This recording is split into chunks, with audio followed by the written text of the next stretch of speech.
Hey everyone, I'm Good Coach, and today I want to share with you my ultimate guide to Azmerian spirits, how they actually work, what they do to your loot, some tips about the Rite of Passage, and the best way to farm spirits right now in patch 0.5.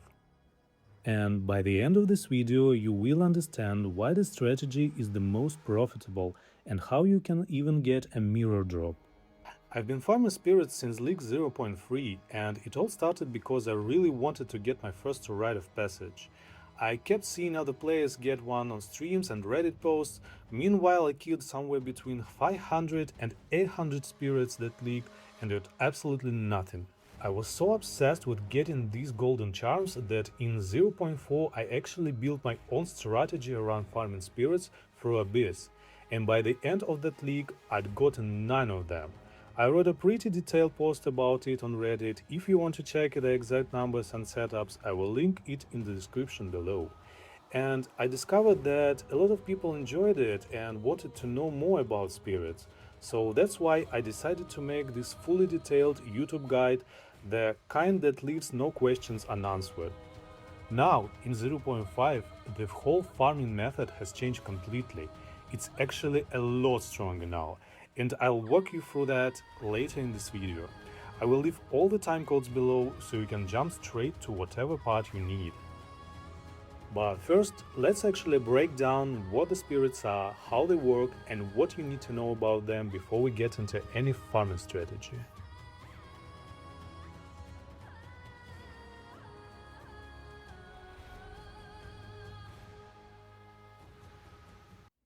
As you may know, there are four main types of Azmerian spirits: purple Wild Wisps, yellow Vivid Wisps, blue Primal Wisps, and orange Sacred Wisps, which are the rarest and the most interesting ones.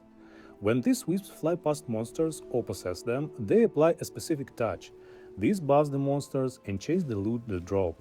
For example, Wild Wisps increase item rarity, Vivid Wisps increase item quantity, and Primal Wisps increase currency drops.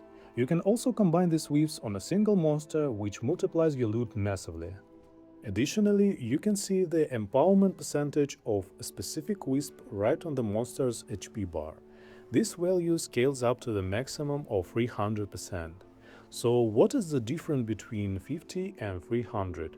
Simply put, it shows how much the wisp increased the monster's difficulty. A monster at 300% will have a drastically more tankiness, damage and action speed compared to a 51, but in return the amount of loot dropped from a monster scales up just as heavily.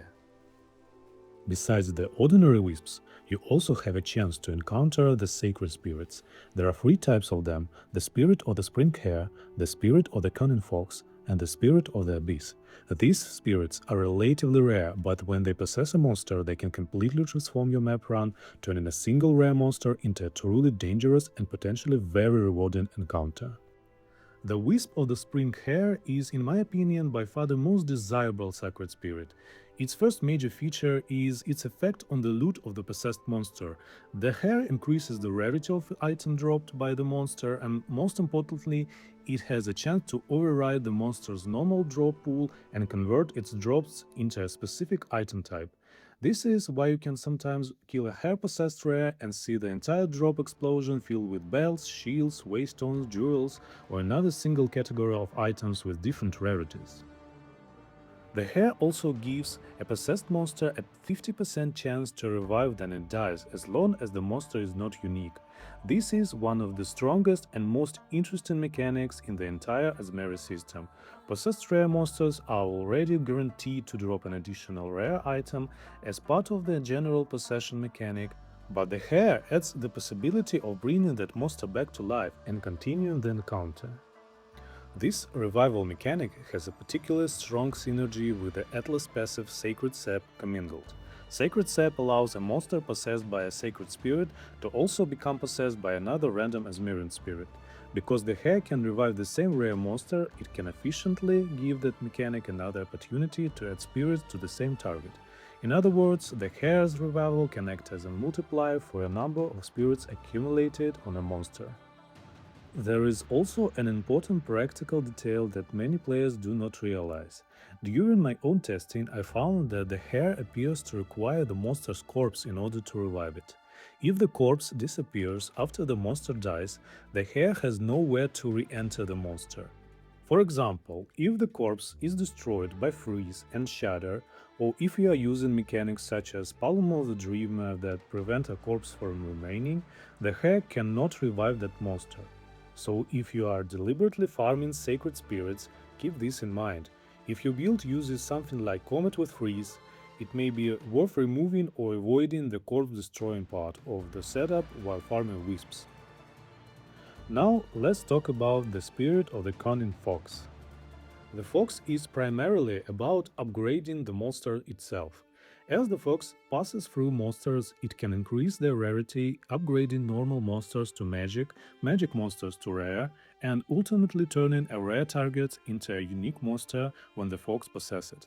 The fox also increases the rarity of items dropped by its possessed target. Its basic possessed monster modifiers include increases movement speed, increases damage, increases attack speed, and cast speed. For farming purposes, the main goal of the fox is therefore usually to turn a valuable rare target into a unique enemy and then kill it for the resulting reward. Since the introduction of Wisps in 0.2, the fox has effectively worked like a monster that eats the other spirits and replaces them with itself when it possesses a rare monster. In other words, if a rare monster already has several Azmeri spirits on it, and the fox takes possession of that monster, the previous spirits are removed and the fox becomes the remaining spirit. This has worked this way since the original 0.2 spirit system, and even with the changes made in 0.5, GGG has never changed this interaction. Personally, I think this is probably intentional. From a balance perspective, allowing the fox to turn a heavily stacked spirit rare into a unique monster while keeping every single spirit on it could create a completely absurd boss encounters. So I would treat this as feature of the current system rather than something that is simply waiting to be fixed. The hare and the fox both make their targets significantly faster and more dangerous. And this becomes especially scary when a rare monster is empowered by several Azmir spirits at once. At high spirit empowerment, a monster can become so fast, aggressive, and durable that normal rare can be more dangerous than many pinnacle bosses, and unique enemies can become absolutely insane. That's why farming Azmeri spirits, especially sacred spirits, is basically an uber game build check. You are not just farming for loot, you are deliberately creating some of the most dangerous rare and unique monsters you can encounter in a normal map. Finally, we have the Spirit of the Abyss. At the moment, this is by far the least understood of the three sacred spirits. It is fairly rare, and just like the other sacred spirits, it increases the power and loot potential of the monster it possesses. However, there is currently no obvious unique loot mechanic that makes the Abyss Spirit instantly valuable. In particular, from my own testing, Abyss Spirits do not simply drop Abyss Omens. On PoE2DB list, the Abyss Spirit has essentially the same type of effects as the other sacred spirits, but its specific purpose and value are still not entirely clear. I think this is one of those mysteries that still need to be solved, and we simply need more data, more testing from players who are farming Abyss Spirits extensively. Now, a few words about the Spirit's loot. Besides currency, rare and unique items, Azmeri spirits can also drop idols and the most desirable reward of all, the Rite of Passage Golden Charm.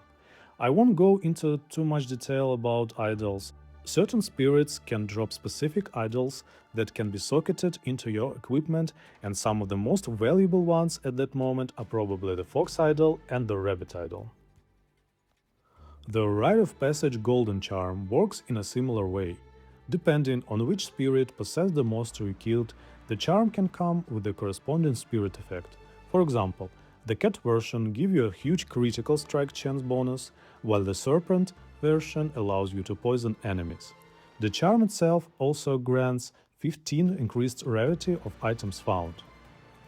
This is also a great way to understand the buffs that rare and unique monsters receive when they are possessed by multiple spirits. They can get all those effects at the same time, which is why heavily spirit-possessed monster can become incredibly dangerous. And as I mentioned earlier, from my experience, when farming Rite of Passage golden charms, your item rarity and map rarity do not seem to matter. What really matters is the number of monsters you kill under spirit influence. This is something I strongly recommend keeping in mind when setting up your farming strategy. There is also a little trick with the Rite of Passage Golden Charm. You can reforge it at the crafting bench, but unfortunately the result always appears to be the same, the old spirit version. You can test it with yourself if you don't believe me. Now, let's move on to the spirits farming strategies.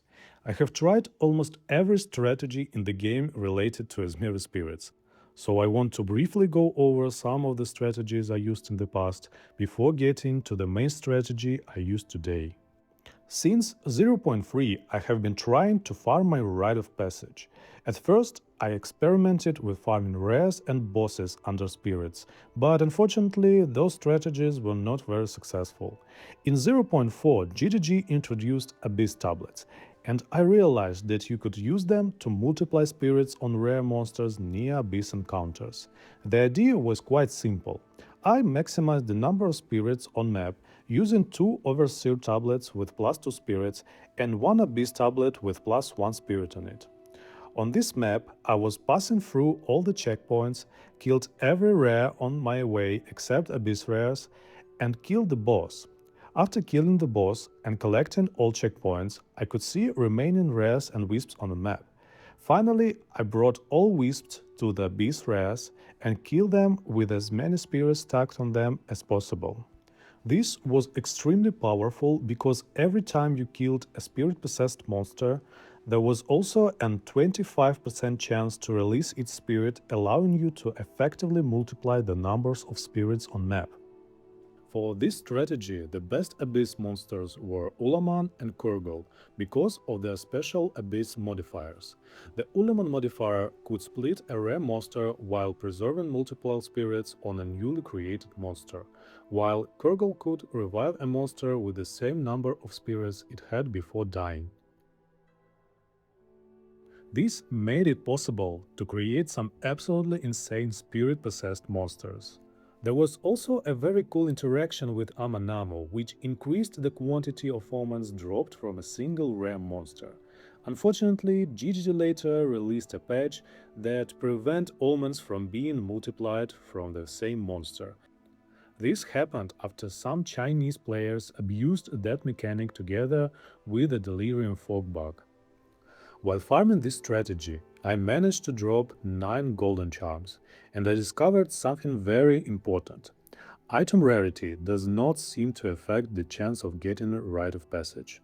What actually matters is the number of spirit-possessed monsters you kill. Because of this, the boss farming strategy using the unique Overseer tablet turned out to be far less efficient for farming Rite of Passage than simply farming spirits together with Abyss rares.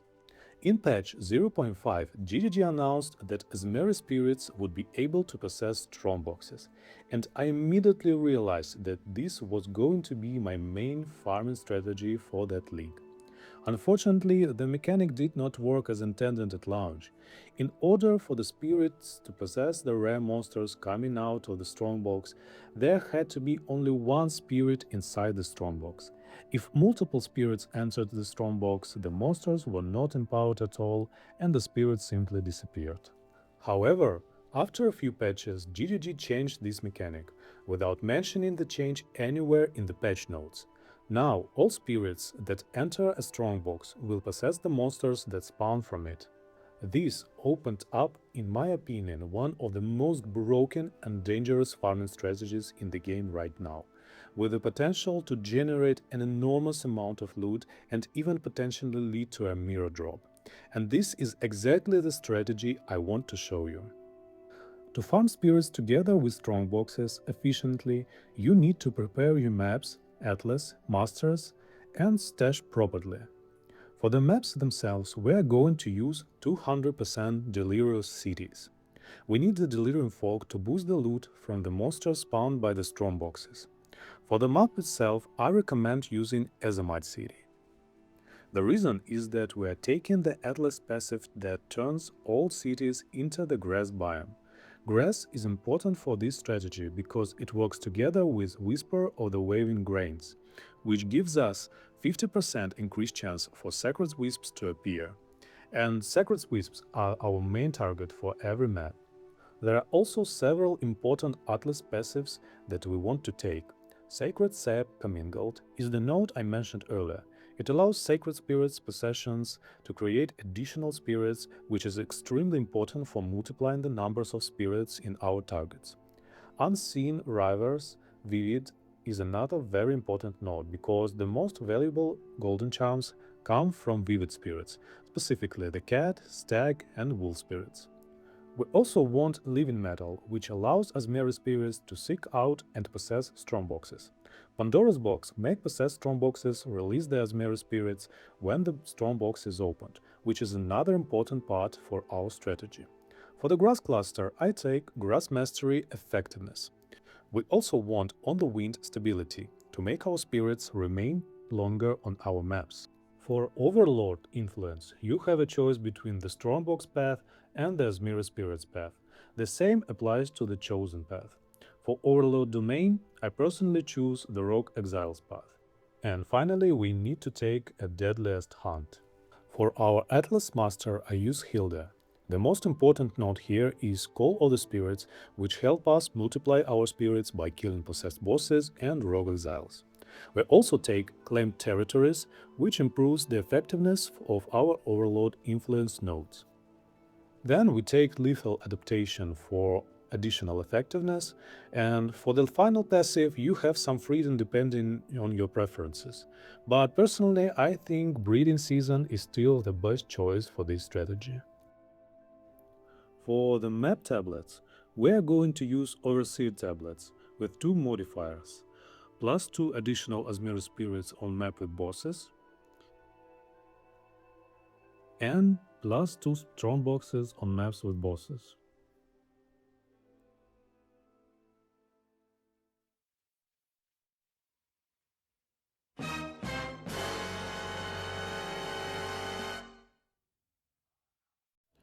Yeah, the prices are pretty damn high on them right now.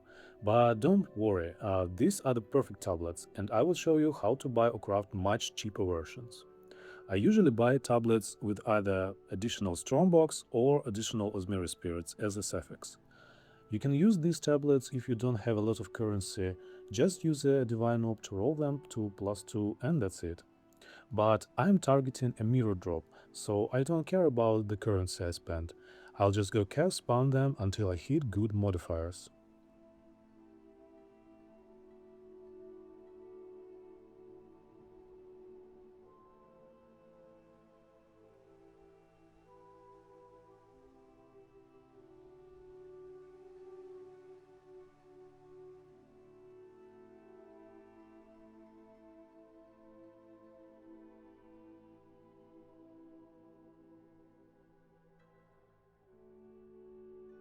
Here, you can see I rolled +1 Azmeri Spirit and +1 Strongbox. This is not the ideal one, but still okay for me. I also usually corrupt the standard tablets just to try and catch some cool implicit modifiers, but you decide for yourself is it worth it based on your budget. So, just like that, for about 200 cows, we crafted one of the 4 tablets we need. And here are some other examples of tablets you can use. While crafting or buying tablets, pay close attention to the modifiers marked as unscalable value. This is crucial because only this specific type of modifier can be divined up to a +2.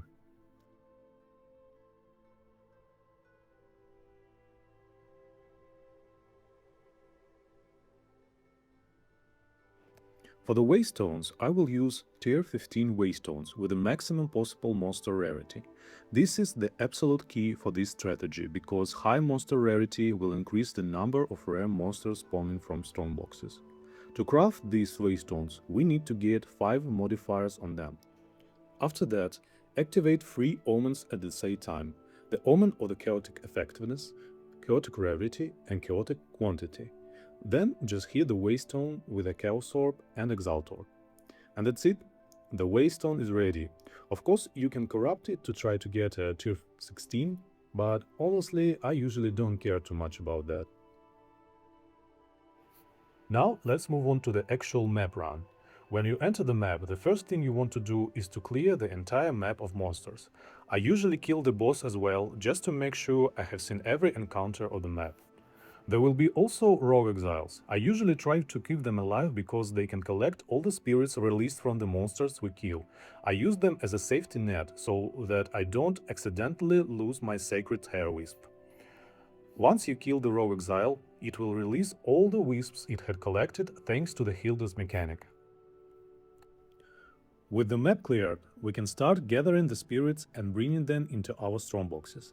Keep in mind that wisps only work with regular strongboxes. Unique strongboxes won't be affected by spirits. Once we have the spirits inside, it's time to prepare the strongboxes themselves. I break them with an Orb of Alchemy and Exalted Orbs, and then I usually spend a few Chaos Orbs looking for good monsters modifiers. My favorite ones are modifiers that add 2 additional rare monster packs or 8 additional monster packs, because we are trying to increase the number of rares coming from strongboxes. You can also use Divine Orbs to improve the values, but if you are low on currency, just open the strongboxes as they are. When you open an empowered strongbox, do not nuke the monsters immediately. Just dash aside and wait for about 5 seconds. You need to give the wisp enough time to fly out and fully empower all the rare monsters before you clean them.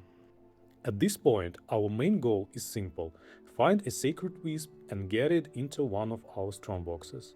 A hair inside the strongbox will create a bunch of rare monsters that can revive multiple times, giving you several chances to kill them and producing huge amount of loot, including the Rite of Passage. The Fox is a completely different story. Once it possesses a strongbox, you should be ready for massive waves of extremely dangerous bosses. These encounters can drop a lot of valuable loot, including currency and idols. And don't worry if you cleared the entire map and didn't find a single sacred spirit. That doesn't necessarily mean that map is dead. There is still a chance for a sacred spirit to appear when you open a strongbox containing spirits. Of course, the chances are much better on grass biome maps. After our strongboxes are empowered by the wisps, we will open them one by one.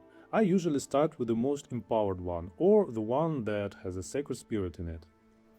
Whenever I find a sacred spirit, I also make sure to use a cryptic key. This key allows us to open the exact same strongbox a second time. It's worth mentioning that these keys are incredibly rare right now, so their prices are pretty high. This is entirely due to a bug with the Jada's node, which used to allow this key to drop from rare monsters spawned by strongboxes. Right now, it works only with the unique monsters. GDG still hasn't fixed this bug since the start of that leak, but I really hope they change it soon. There are also 2 omens you can use farming this strategy: Omen of the Hunt and Omen of Secret Compartments, but personally I don't use them too much. So this is our main farming strategy for 055. There are also some ancient maps that are definitely worth running with spirits, for example, Mirage of Riches, Azmeri Energization, Monstrous Treasure, Twice Locked Boxes, Glimmer Mutation, Gigantic Appraising, and Spirit Guide.